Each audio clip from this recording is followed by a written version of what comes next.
Welcome back नाज़रीन। Breaking news अवां सां शेयर कंदासीं। करमपुर में जाफ़री बिरादरीअ जे माण्हुनि 3 मुग़वियुनि जी बाज़ियाबीअ लाइ इंडस हाईवे ते एहतजाजी धरणो हंयो आहे। एहतजाज कंदड़नि करमपुर कंदकोट रोड ते धरणो हणी रोड ब्लॉक करे छॾियो आहे।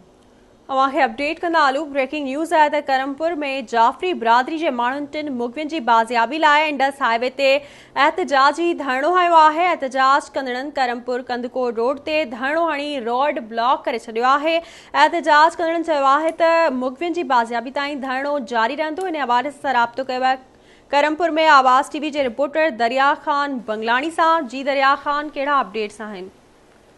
जी बिल्कुल, मां ॿुधाईंदो हलां त जाफ़री इतिहाद तरफ़ां करमपुर भरिसां शिकारपुर ऐं कश्मीर जे ॿिन्ही ज़िलनि जे बॉर्डर वटां गुज़िरियल 1 महीने खां अॻुवा थियल जाफ़री बिरादरी जा धाड़ेलनि वटि क़ैद थी मगड़ी बाज़ार न थी सघिया। वारसनि पारां करमपुर ऐं कंदाकोट इंडस हाईवे ते रोड ब्लॉक करे छॾियो आहे।